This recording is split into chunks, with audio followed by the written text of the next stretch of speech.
siang hari kan bayangannya bisa beda dengan aslinya. Dua orang jaraknya jauh kok. Tapi karena siang hari itu sepertinya bayangannya menyatu itu. Nah, itu dimanfaatkan oleh Abdullah bin Ubay bin Salul menyebarkan fitnah. Ketika melihat dua orang ini mengatakan tidak mungkin tidak terjadi apa-apa. Ini kan nggak jelas tuh bahasanya. Memang orang munafik seperti itu, bahasanya nggak jelas itu. Dia nggak bilang dia zina, Aisyah zina nggak bilang, tapi nggak mungkin kalau nggak terjadi apa-apa. Lihat aja Aisyah sampai sekali.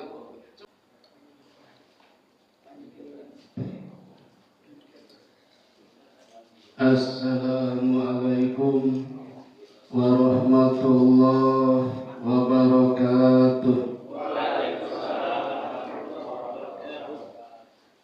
Sayyidatus Sa'adah Zummala'il A'izzah Kufailal Bidayah Hayya bina nahmaduhu wa nasta'inuhu subhanahu wa ta'ala hamdan bila ghayah wa madhan bila nihayah. Ashhadu an la ilaha illallah wahdahu la syarika lah wa ashhadu anna Muhammadan abduhu wa rasuluhu la nabiyya ba'da. Jamaah pengajian Husnul Khotimah yang merupakan gabungan dari berbagai jamaah masjid, terutama tuan rumah Ustadz Fajar, Ustadz Sukito, Ustadz Rufidi dan yang lain dari Masjid Baitur Rahman, Ustadz Eko, Imam Besar Masjid Baitur Rahman, Ustadz Abu Bakar Asikit dari Masjid Al-Hikmah, Ustadz Sutoto dari Masjid Bokung Talangan. Mari kita bersyukur kepada Allah, dan juga dari masjid-masjid lain, masjid-masjid sendiri. Kata Allah, tiap rumah adalah masjidnya Allah.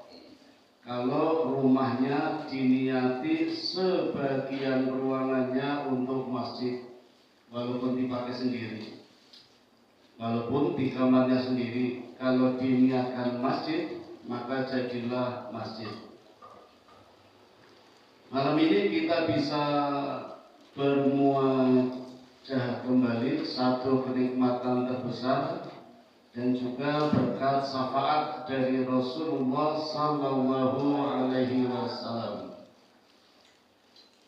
Dan patut kita syukuri pula, malam ini kita sudah memasuki tanggal 8 Sya'ban, satu bulan yang sangat diberkati Allah.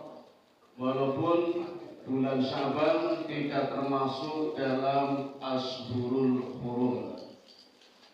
Ashhurul Hurum adalah bulan yang dimuliakan Allah, sebagaimana Allah sebutkan di dalam Quran surat At-Taubah, surat yang ke-9 ayat 36. Sejak penciptaan langit dan bumi, Allah pun sudah memberikan nama bulan-bulan. Dalam satu tahun ada 12 bulan.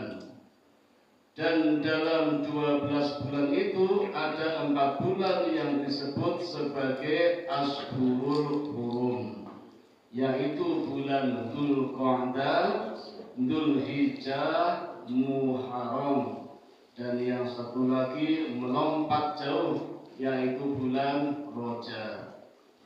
Bulan Sya'ban tidak termasuk, tetapi bulan yang sangat diberkati Allah. Walaupun tidak termasuk dalam 4 bulan, Tapi nama bulan Sya'ban disebutkan oleh Rasulullah, misalnya di dalam hadis yang diriwayatkan oleh Imam Bukhari Muslim. Nabi mengatakan bulan Rajab adalah bulan Allah, bulan Sya'ban adalah bulanku, dan bulan Ramadan adalah bulan umatku. Saya ulangi Bapak-bapak, Nabi mengatakan bulan Rajab adalah bulan Allah, bulan Sya'ban adalah bulanku, kata Nabi. Maka pantas saja di bulan Sya'ban Nabi mengintensifkan berbagai amalannya, terutama puasa sunnah. Kata Aisyah, tidak seperti biasanya. Di bulan Sya'ban Nabi paling banyak puasanya.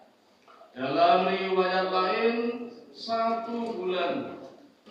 Maka kalau dengan Ramadan Nabi berpuasa 2 bulan. 1 bulan sebelumnya di bulan Sya'ban sebagai persiapan. Bapak-bapak, di bulan Rajab Nabi senantiasa berdoa setiap hari, setiap saat, dan di dalam doanya menyebut bulan Sya'ban. Ada bulan Rajab, tapi Nabi di dalam doanya selalu menyebut bulan Sya'ban dan bulan Ramadan. Hadis riwayat Bukhari dikisahkan Nabi sering membaca doa Allahumma barik lana fi Rajab wa Sya'ban wa balagna Ramadan.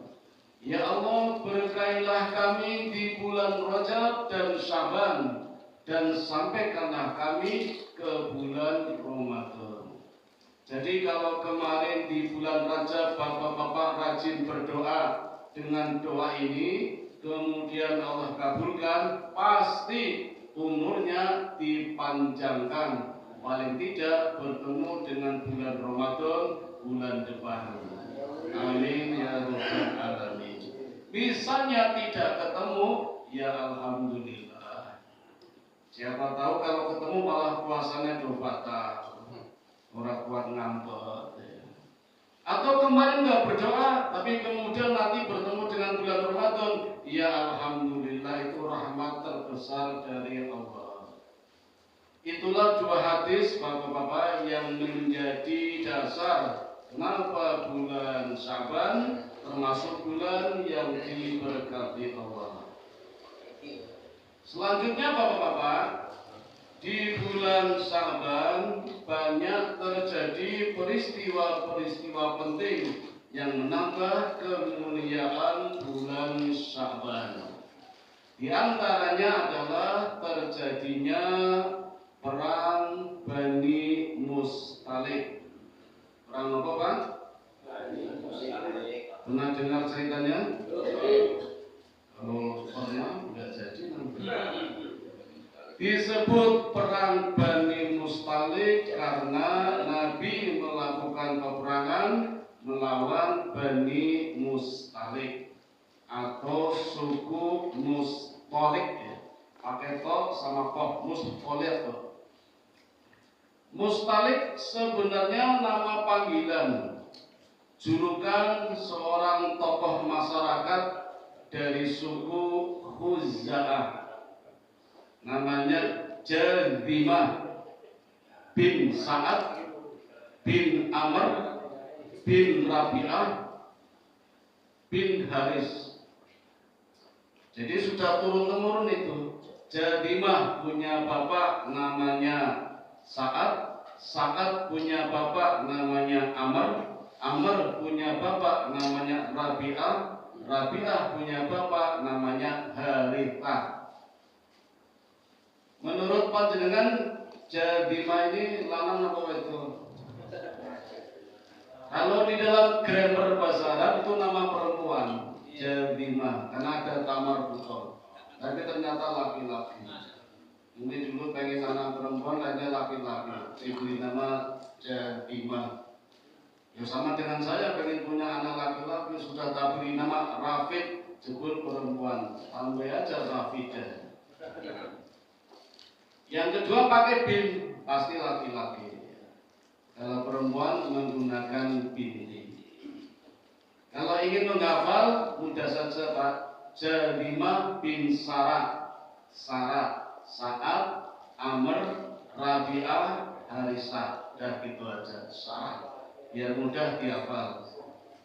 Jadi itu tradisi Arab, menghormati orang tua, melanjutkan tali silaturahmi, tidak memutuskan nasab, pakai bin. Monggo kalau mau ditradisikan, Sutoto bin Sastro Pawiro. Bin terus gitu nih. Saya baru kecekel berapa? Fatkuddin Aziz bin Muhyiddin bin Abdul Jalil, udah habis. Panjang, tapi kalau mau ditelusuri harus sampai ke pesantren Bumiayu, pesantren Kapyak Sekaligus Semarang Barat, nanti ketemunya sampai ke Cina itu. Nama marga saya Cencu, mutiara hitam. Sama. Saya juga dengan Cencu juga. Lintang Niu. Jali. Pak itu katanya Aguan. Lintang Niu. Lanjut ya. Bani Mustalik adalah salah satu suku yang ada di Bani atau suku Khuza'ah. Suku Khuza'ah tinggal di Mekah. Sebenarnya perbatasan antara Mekah dan Madinah di daerah Kudaid, Sarafan. Sebelum Islam masuk, mereka sudah menjalin hubungan diplomasi dengan suku Aus dan Khosrot. Ini suku terbesar yang ada di Madinah, tapi selalu bertempur Khosrot dengan Aus. Ada satu tokoh yang diidolakan, namanya Abdullah bin Ubay. Dia ingin bercita-cita menjadi pemimpin, menjadi presiden di Madinah, tetapi gagal. Sehingga dia menjadi tokoh munafik. Nanti yang di belakang cerita ada itu Abdullah bin Ubay. Nah, dengan suku Aus dan Khosrot menjalin hubungan diplomasi.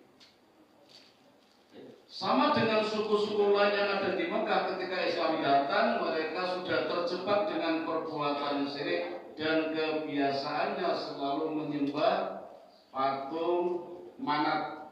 Kan ada 4, Lata, Uzza, Manat, Hubal. Ini yang disembah yang Manat, patung yang perempuan itu di Madinah. Nabi membiarkan toleransi, tapi akhirnya membuat risau karena mereka sudah berani menantang mengadakan peperangan. Kenapa Bani Mustalik berani menantang? Punya pengalaman di perang Uhud, melakukan mobilisasi, bergabung dengan Abu Sufyan, pemimpin kafir Quraisy, dalam peperangan Uhud dan menang. Pasukan Nabi kalah, sehingga membuat orang-orang kafir merasa kuat, merasa hebat, sambil mengolok-olok. Nyatanya pasukan Muslim ternyata bisa dikalahkan, padahal mereka punya Nabi. Jadi dongganya itu orang-orang kafir itu. Nyatanya Abu Sufyan bisa mengalahkan kafir Quraisy, mengalahkan Muslim. Masa saya nggak bisa? Kata suku Bani Mustalik. Maka mencoba-coba menguji kekuatan Nabi dengan membuat rencana mengadakan penyerangan besar-besaran dengan memobilisasi suku-suku yang lain untuk menyerang Nabi Muhammad dan orang-orang Muslim yang lain. Tidak tanggung-tanggung dengan kekuatan 6.000 prajurit perang bersenjata lengkap. Bapak-bapak, Nabi tidak ceroboh, tidak begitu saja menerima, tapi mengatur strategi, menguji dulu benar apa tidak informasinya. Maka Nabi mengirim seorang utusan bernama Buraidah untuk masuk di kubu musuh mencari informasi yang benar. Tentu saja kehadiran Buraidah membuat orang-orang Bani Mustalik curiga, sehingga siapapun yang menemui Buraidah membantu diam 1000 bahasa mungkin sudah di-calling oleh pimpinannya. Pimpinannya bernama Haris bin Abu Diror. Diror ini pernah dipakai oleh Nabi sebagai nama masjid, Masjid Diror, masjid yang harus dirobohkan, diruntuhkan, dibakar. Nggak ada gunanya masjid, nggak berfungsi, bakar saja untuk memecah belah umat. Ini untuk nama orang, maka orangnya juga orang benar ini. Haris bin Abu Diror ini tokoh dari Bani Mustalik. Karena informasi tidak didapatkan, bahkan dicurigai, maka Buraidah menggunakan strategi lain, ngelamar pekerjaan sebagai pembantu pelayan dari tokoh pimpinan Bani Mustalik.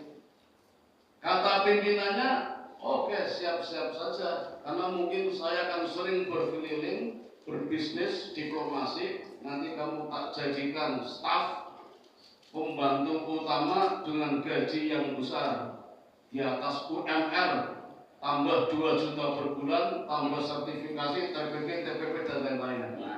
Kalau bahasa sekarang. Tapi Buraidah tidak mau, saya pengen freelance saja. Yang penting bebas. Nah, dengan cara seperti ini akhirnya mendapatkan informasi lengkap dan tidak lama-lama segera kembali ke Madinah untuk melaporkan kepada Nabi Muhammad sallallahu alaihi wasallam. Begitu Nabi mendapatkan informasi ini, Bapak-bapak, Nabi gercep, gerak cepat. Nah, bagaimana gerak cepatnya Nabi digambarkan di dalam hadis yang diriwayatkan oleh Imam Bukhari Muslim dari Abdullah bin Mubarak. Umar bin Khattab menceritakan, begitu cepat gerakan Nabi, hari itu Nabi langsung berhasil mengumpulkan para sahabat dan mendapatkan satu pasukan berjumlah 700 personil pejuang, prajurit, pedang dan tombak, infanteri, ditambah 30 pasukan berkuda kavaleri. Jadi jumlahnya 730. Langsung bergerak menuju Bani Mustalik dengan jalan kaki atau kuda? Kuda. Jalan kaki, kudanya kalah di belakang. Nah, kudanya dulu ketinggalan Nabi. Perjalanan membutuhkan waktu 3 hari. 3 hari. Begitu sampai di Bani Mustalik, di sumber air atau telaga bernama Muraisi, ditemuilah pasukan Bani Mustalik yang sedang santai-santai, bersedekuro, leha-leha, mungkin jagongan, wedangan, ada yang sedang mengembalakan. Langsung sama Nabi digembur, disikat habis-habisan itu. Jadi mereka tidak siap. Nah, ini pelajaran buat kita, Bapak-bapak. Sesuai dengan janji Allah, organisasi yang kecil tapi rapi, bersih, kuat, mampu mengalahkan organisasi besar tapi yang tidak rapi, berantakan. Contohnya Bani Mustalik, 6.000 personil, masa kalah dengan 700? Kaget digembur Rasul itu, langsung datang kumpul, bingung itu, 6.000 berantakan itu. Apalagi malam hari hujan lebat, wes. Kenaikan nyantai kelon gitu. Nggak tahu kalau diserbu Rasulullah. Jadi hanya sekejap perang dimenangkan oleh Rasulullah. Yang pasukannya hanya 700 mengalahkan 6.000, 730 mengalahkan 6.000. Korban dari Bani Mustalik 10 laki-laki semua. Memang sedikit kalau dihitung dari 6.000 personil, tapi lumayan.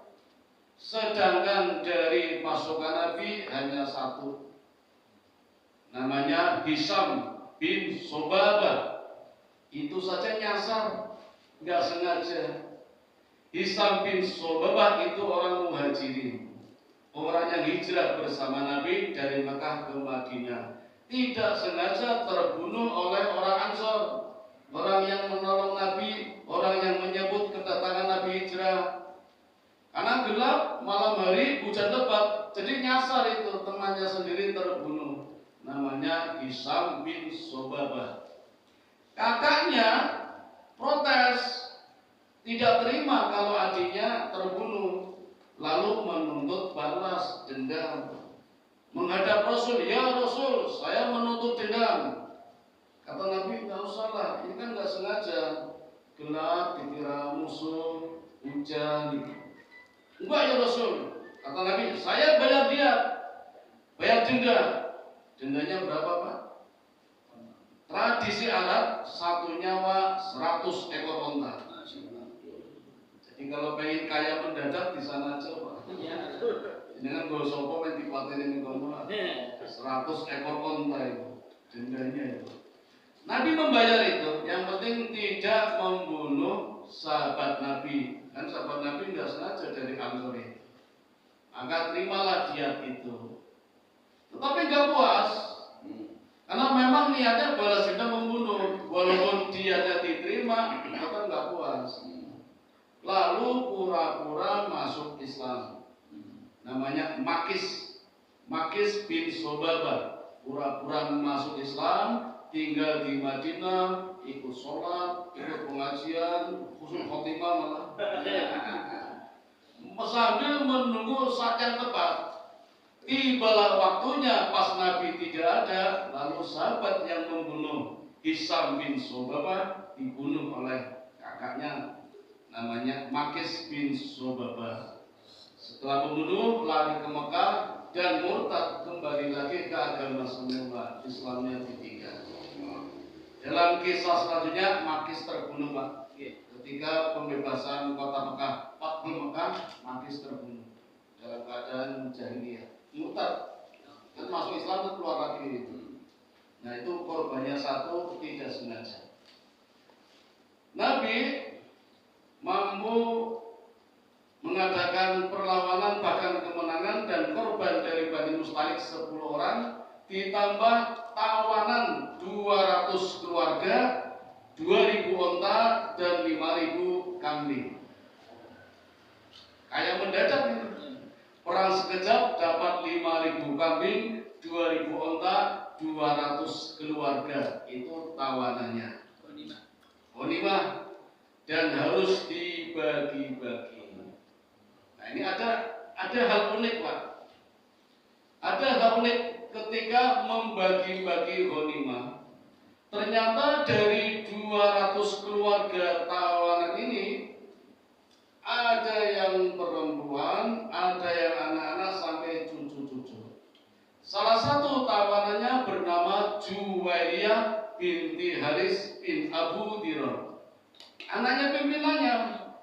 Pimpinannya kan namanya Haris bin Abu Dirar. Ini anaknya ketangkap tawanan, namanya Juwairiyah binti Haris bin Abu Dirar. Orangnya manis, kalau senyum murah. Sepertinya nggak ada yang mirip di sini. Yang perempuan. Siapapun yang melihatnya pasti tertarik.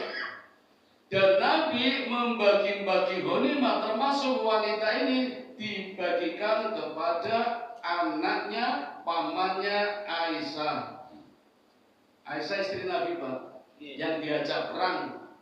Jadi Nabi punya kebiasaan kalau mau perang itu mengundi istri-istrinya.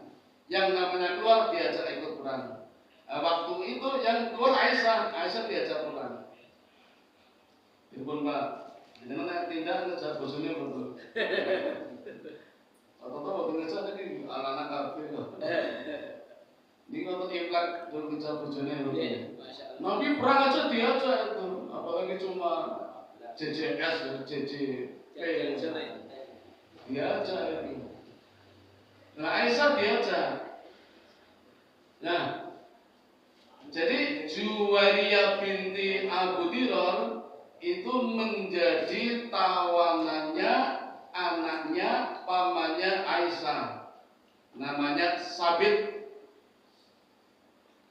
Sabit namanya, masih panjang, sulit. Sabit namanya Sabit. Tentu saja senang. Oh, cantik, manis, murah. Tetapi Juwairiyah nggak mau. Jadi pengen ditebus. Nah, kan lari Pak ya, karena tidak mau menjadi tawannya Sabit, lari. Di depan kamarnya Nabi tiba-tiba Aisyah keluar dan kaget. Masya Allah, kita sering gitu. Masya Allah, demi Allah, aku kaget dan aku tidak suka melihat Juwairiyah di depan kamarku, karena di dalam kamar ada Rasulullah. Di Rasulullah sedang di kamar bersama Aisyah. Aisyah buka pintu, kaget dan ngarepe ana Juwairiyah. Tapi tiba-tiba Juwairiyah masuk kamar, padahal di kamar ada Nabi. Dan minta perlindungan, ya Rasul, lindungi aku, ya Rasul, lindungi aku, minta ditebus. Jadi minta ditebus, tidak mau jadi tawanannya Sabit, maunya jadi tawanannya Rasul itu, dan minta ditebus. Itu ada Aisyah loh Pak. Ada Aisyah, ada istrinya. Lalu Nabi menawarkan, ya Juwairiyah, maukah aku berikan yang lebih baik? Apa ya Rasul? Aku akan penuhi tebusanmu dan aku akan menikahi kamu. Oh, Juwairiyah tentu saja senang ya. Karena Juwairiyah tidak suka dengan bapaknya. Bapaknya kan kafir. Haris bin Abu Dirar itu kafir. Sudah tahu kelakuan bapaknya, jadi nggak suka sama bapaknya. Juwairiyah juga belum Muslim, tapi senang dengan orang-orang Muslim, senang dengan Rasul. Beritanya udah tahu kalau Rasul baik orangnya. Maka ketika menjadi tawaran Sabit, dia nggak mau, pengennya menjadi tawanan Rasulullah. Maukah engkau menjaminku ya Rasulullah? Rasulullah bisa memberikan yang lebih baik, kata Nabi. Terus dinikahi di depan Aisyah, Pak. Ini luar biasa loh. Maka saya katakan Aisyah itu seorang istri Nabi, seorang wanita yang imannya luar biasa, tak tergoyahkan. Ujiannya berat. Diajak perang, diajak belanja senang temogi, diajak perang coba. Sudah bisa mengalahkan lawan, dapat tawanan wanita, wanitanya dinikahi Nabi di depan Aisyah. Dan dalam berbagai hadis dikisahkan Aisyah tidak marah, tidak cemburu, coba. Luar biasa toh ini. Pada masa Aisyah umurnya baru sekitar 17 tahun, kan lagi keras-kerasnya toh itu. Lagi senang-senangnya. Nabi menikahi wanita lain dan Aisyah tidak cemburu, tidak marah. Luar biasa ini. Sudah sulit dicontoh, nggak ada tandingannya. Nggak ada. Dan dia juga nggak bisa niru Pak Nabi.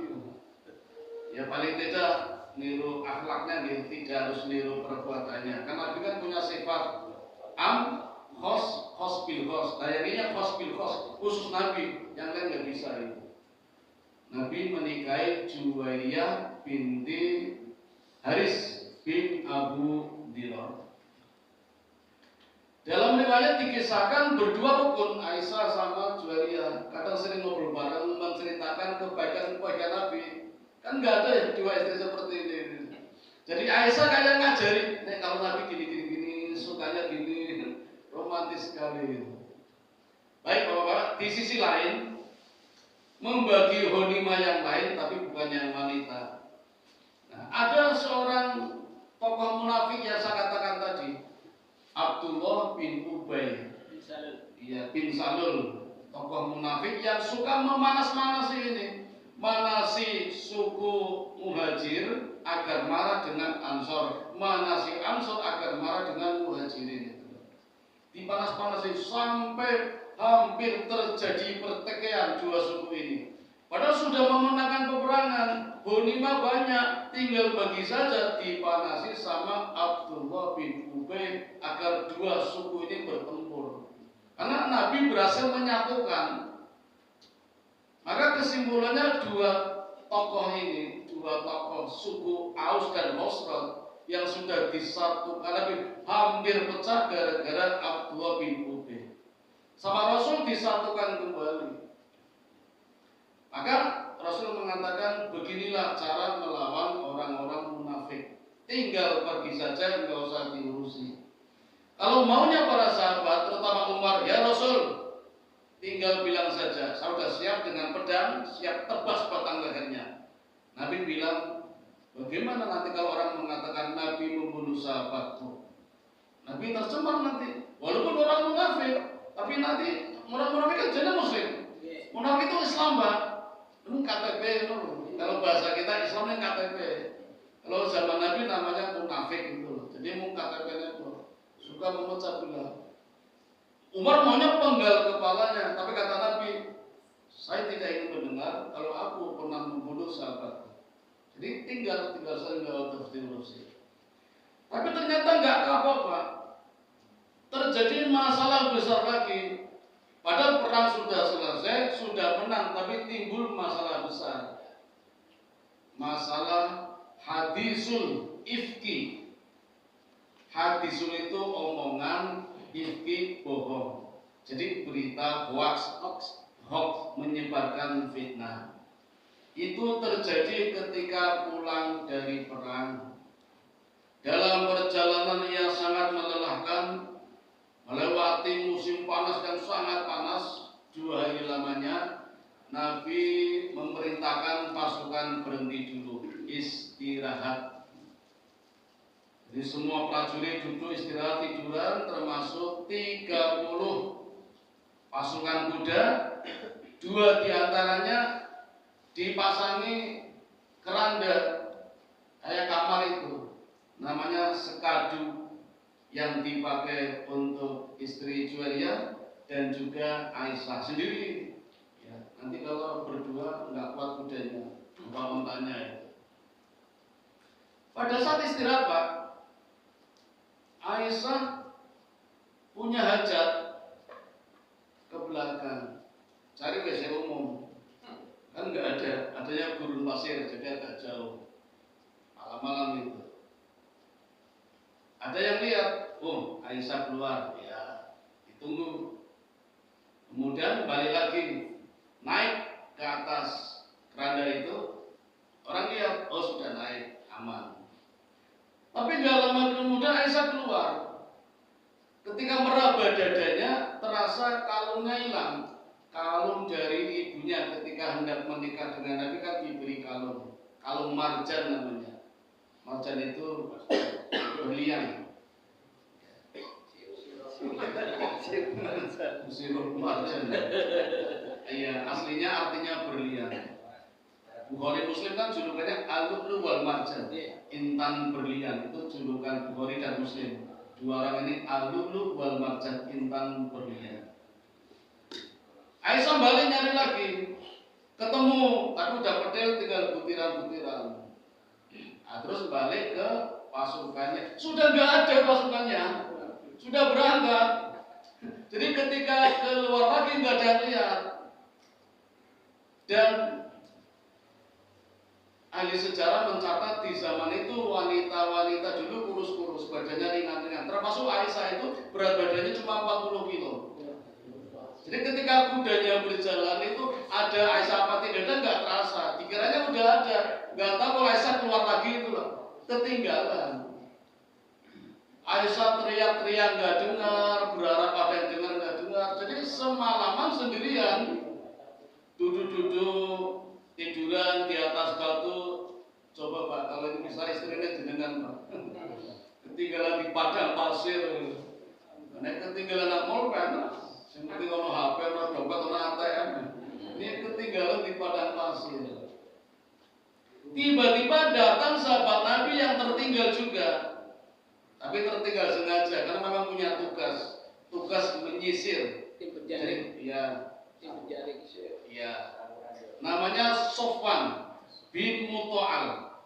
Itu memang diberi tugas Nabi. Belakangan siapa tahu ada senjata tertinggal, kuda yang tertinggal, ada yang sakit.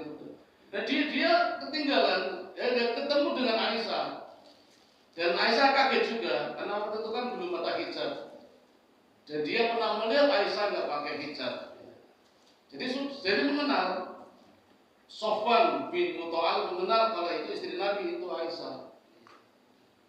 Lalu diberikan kudanya, dinaikkan kudanya, dan mulai itu tidak berbicara satu kata pun. Jadi betul-betul bisa menjaga kesucian Aisyah, sama-sama menjaga. Tapi pagi harinya geger, siang harinya geger. Orang kalau siang hari kan bayangannya bisa beda dengan aslinya. Dua orang jaraknya jauh kok. Tapi karena siang hari itu sepertinya bayangannya menyatu itu. Nah, itu dimanfaatkan oleh Abdullah bin Ubay bin Salul menyebarkan fitnah. Ketika melihat dua orang ini mengatakan tidak mungkin tidak terjadi apa-apa. Ini kan nggak jelas tuh bahasanya. Memang orang munafik seperti itu, bahasanya nggak jelas itu. Dia nggak bilang dia zina, Aisyah zina nggak bilang, tapi nggak mungkin kalau nggak terjadi apa-apa. Lihat aja Aisyah sampai sekali. Cuma gitu bahasanya. Aisyah sendiri tidak tahu kalau sedang difitnah. Aisyah sendiri juga capek kan semalaman waktu di gurun pasir, ketinggalan Nabi juga nggak mencari. Tahu-tahu pas datang diperiksa, kok istriku nggak ada. Gue itu Aisyah mana? Nabi kehilangan istri itu. Jadi geger itu. Sampai di rumah Aisyah juga langsung masuk kamar karena sakit. Dan sakitnya lama itu Pak, 1 bulan itu. Jadi Aisyah diberitakan, digosipkan, difitnah juga nggak tahu karena memang sakit. 1 bulan tidak keluar rumah, tidak keluar kamar, di kamar terus. Tapi ada perubahan pada diri Nabi. Nabi biasanya selalu menyapa, Assalamualaikum, gimana kabarnya? Itu ya menyapa, tapi tidak seperti biasanya. Biasanya kalau Aisyah sakit semakin sayang, semakin harus. Ini tidak. Aisyah juga curiga ada apa ini itu. Nabi juga difitnah, tapi Nabi dengar beritanya, dengar ceritanya. Aisyah malah nggak tahu karena nggak tahu beritanya, tapi kena dampaknya itu. Dan itu lama Pak. Ini menjadi kasus besar. Hampir semua orang para sahabat juga mengiyakan berita bohong seperti itu. Ini fitnah, padahal fitnah besar itu. Sampai Nabi hendak menceraikan Pak, memanggil para sahabat, minta pendapatnya, terutama Ali bin Abi Thalib juga dimintai pendapatnya itu. Sampai pembantunya Aisyah saja dimintai pendapat. Bagaimana kalau Aisyah, misalnya aku ceraikan? Tapi pembantu mengatakan tidak pernah aku melihat Aisyah tidak pernah berbuat tidak baik. Artinya selalu baik, selalu jujur. Sampai Aisyah minta dikembalikan kepada orang tuanya, kayak Betaria Sonata. Pulangan saja. Rasul mengantar, jadi dipulangkan betul. Tapi bukan diceraikan, dipulangkan beda nih. Jadi kisah raja dulu. Ini pelajaran buat kita Pak, pas marah ya ojo dicerai. Diantar dan diantar orang, mulai orang. Kayak di sinetron kan langsung talak apa, kuno. Diantar Nabi juga nganter itu. Siapa tahu nanti malamnya kangen ya, tinggal ngambil aja. Kalau udah talak suruh. Sampai bapaknya juga curiga, ibunya Aisyah juga curiga ada apa. Apalagi wahyu tidak turun lama itu. Jadi wahyu nggak turun Pak, dilalak. Biasanya kan Allah sering turunkan wahyu, itu juga nggak turun. Jadi ada apa ini? Sampai Nabi mengatakan, ya Aisyah, kalau memang jujur pernah berbuat, katakan berbuat, mengaku saja, nanti Allah akan mengampuni dosa-dosanya. Wah, Aisyah marah itu. Aku tidak bisa berkata apapun, yang jelas aku tidak melakukannya. Kata Aisyah seperti itu. Jadi sementara pisah rumah dulu itu.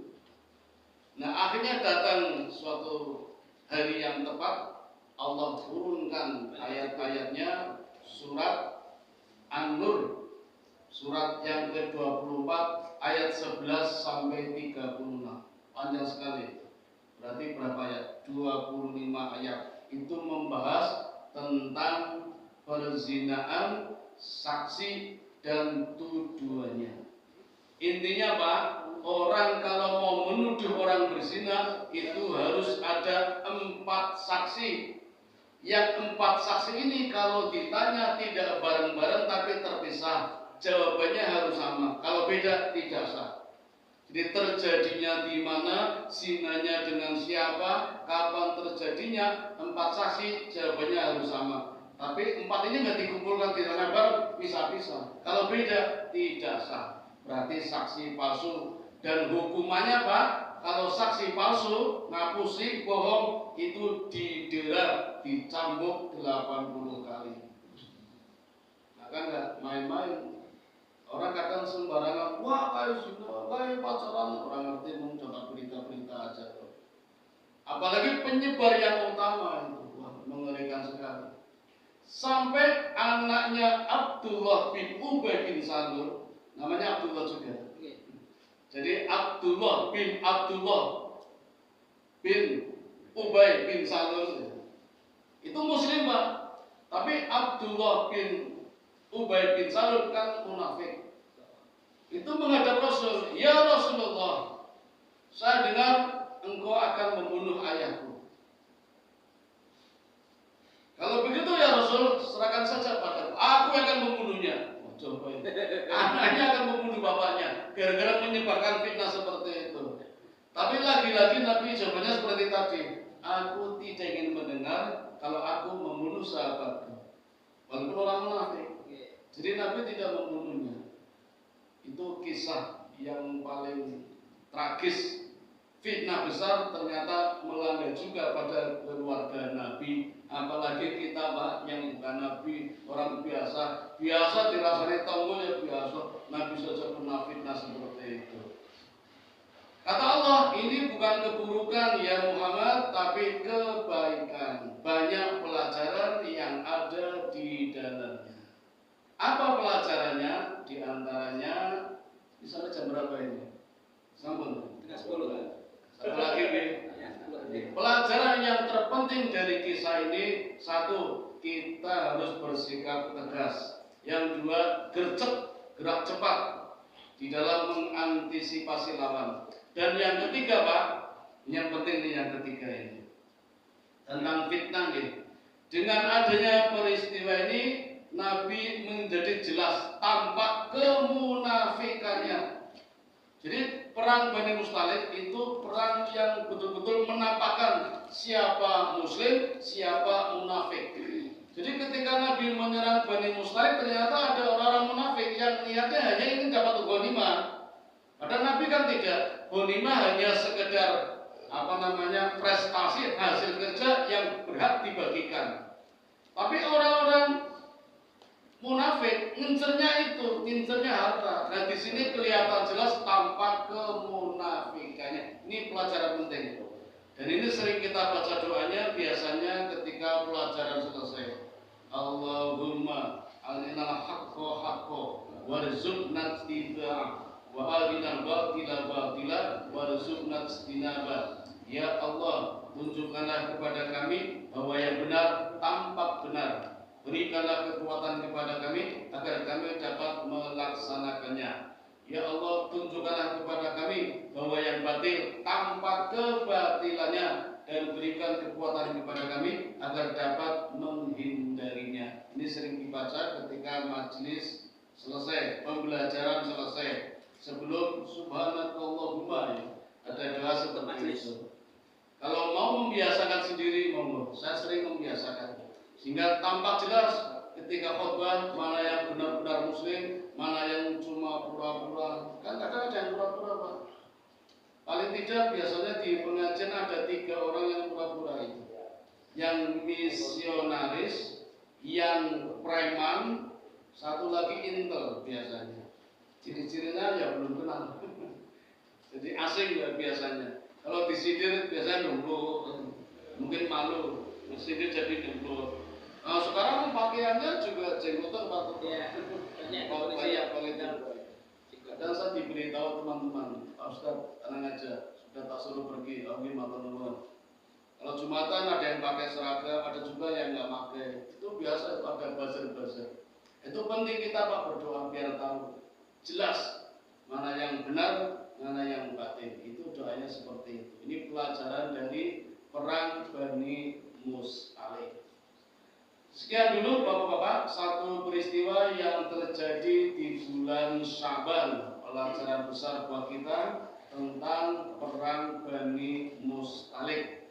Dilanjutkan dengan hadisul ifki.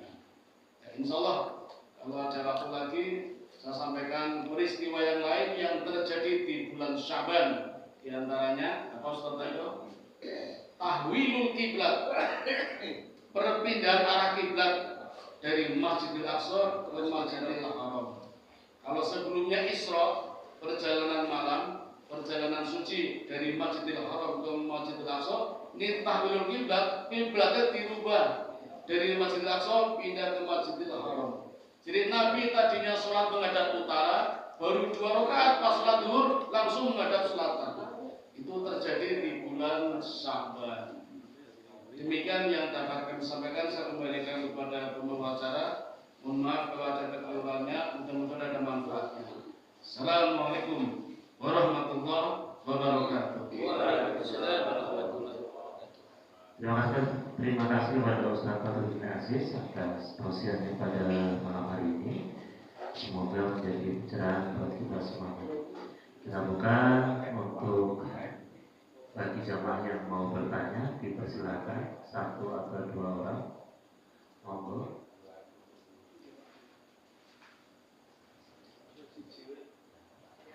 Assalamualaikum warahmatullahi wabarakatuh.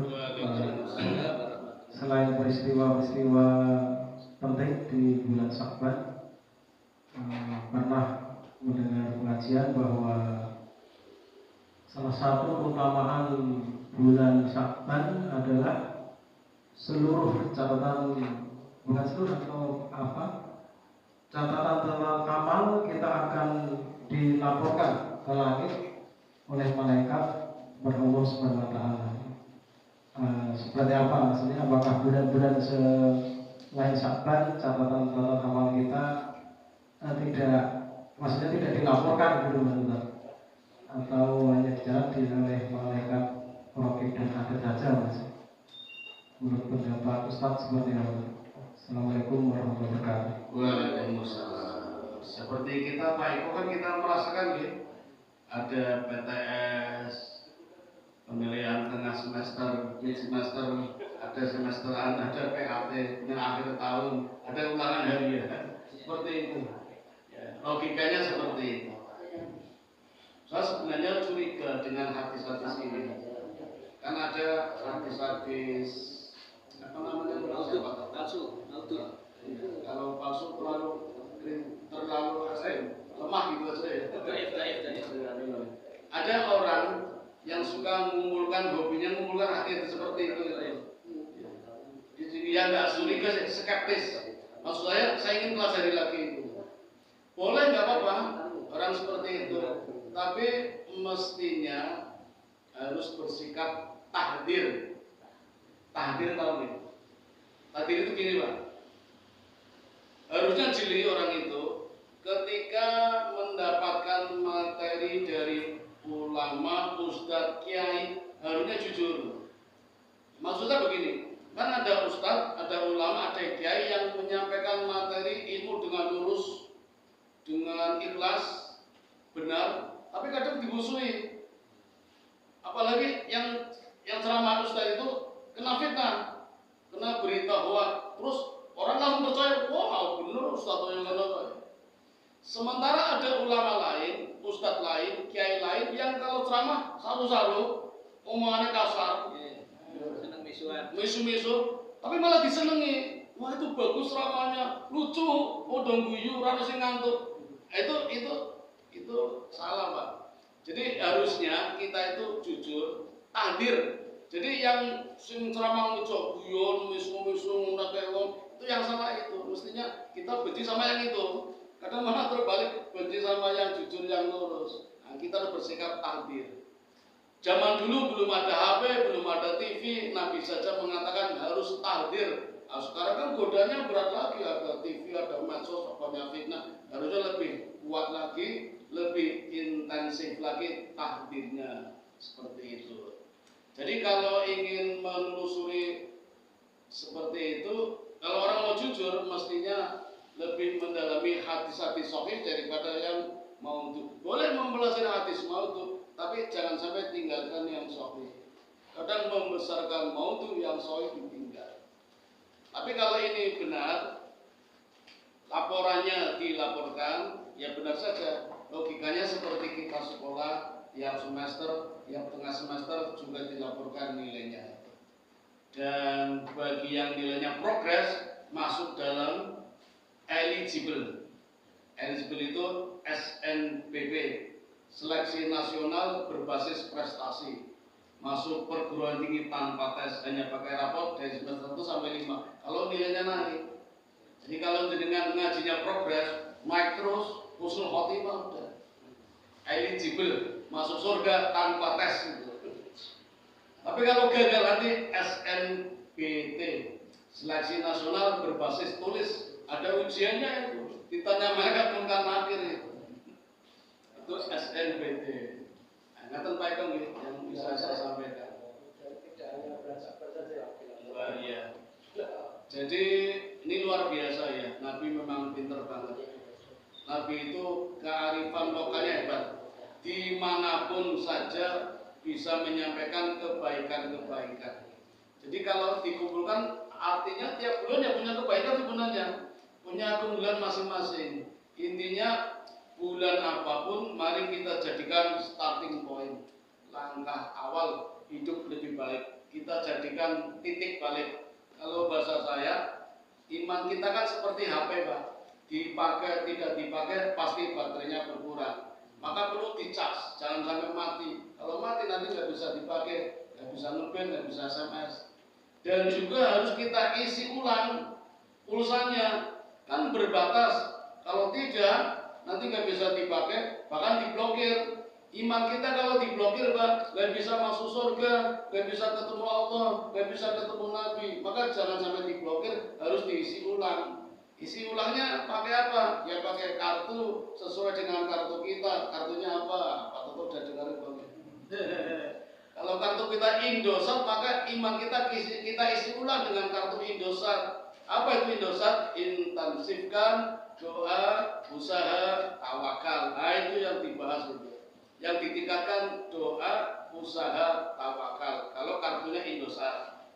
Kalau kartunya Mentari, kita isi ulang dengan Mentari. Apa Pak Mentari Pak? Lupa kemarin. Ngaten nggih. Yang simpati ya simpati itu kalau perumpamaan seperti itu. Jadi tiap bulan kita jadikan starting point. Kalau bahasa Umar bin Khattab muhasabah Pak itu.